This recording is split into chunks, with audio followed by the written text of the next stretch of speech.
आइ छी रामनवमी तऽ हम आयल छी अहाँके पटनाके जे महावीर मंदिर छै जकरा हनुमान मंदिर सेहो कहै छियै।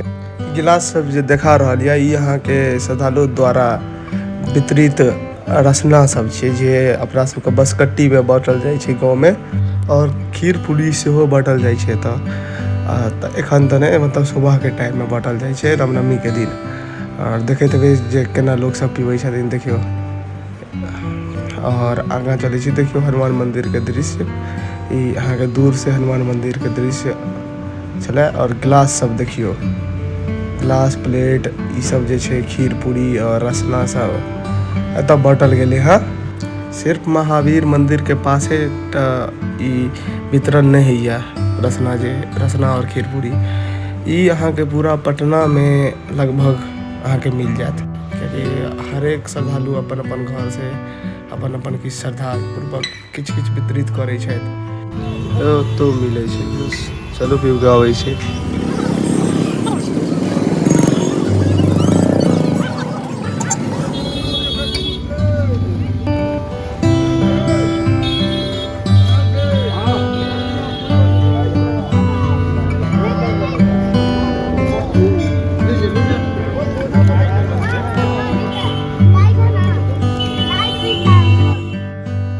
केहन टेस्ट छै यौ?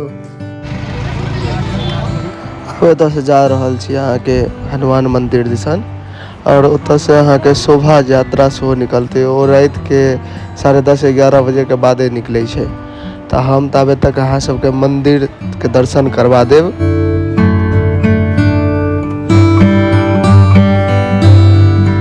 चलू गेट लग हम पहुँचे वाला छी धीरे धीरे।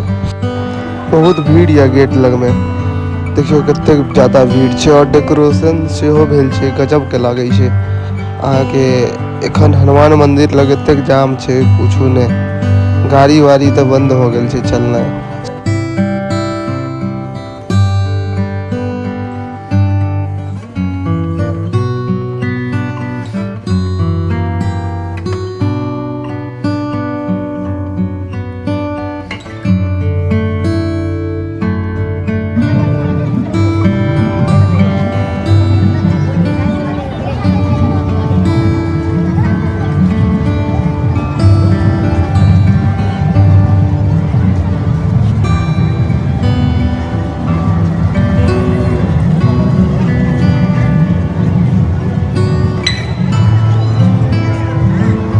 पटना महावीर मंदिर अहाँ सब में से बहुत गोटा आयल है, क्योंकि पटना जंक्शन के करीब में छै। और ई भव्य मंदिर आई जे अहाँ के भव्य लगे छै, ओतेक अहाँ के अन्य दिन नहीं लागत, कियाकि आई रामनवमी के दिन छै। और देखियो हम छी अखन ब्रिज पर आयल, और ब्रिज पर में अहाँ देखैत हेबै कतेक लोग सब साइकिल लऽ के, मोटरसाइकिल लऽ के और पैदल सब प्रकार से लोग सब अहाँ के ऊपर से भव्य मंदिर के देखे छै।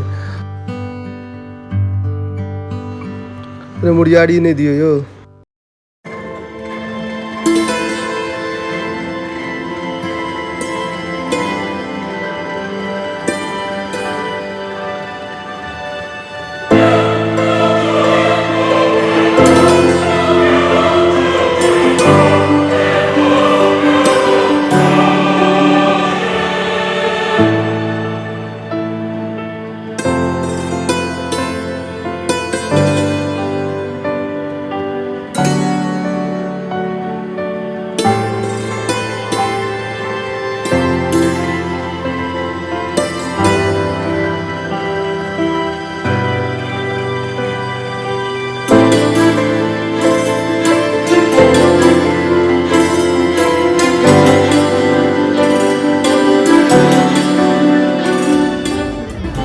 महावीर मंदिर के प्रसाद बहुत प्रसिद्ध छै, देखे छियै अहाँ के ई बेसन वाला लड्डू, एगो और स्पेशल घी में बनै छै, ओ अहाँ के मंदिर के अंदरे टा मिलत।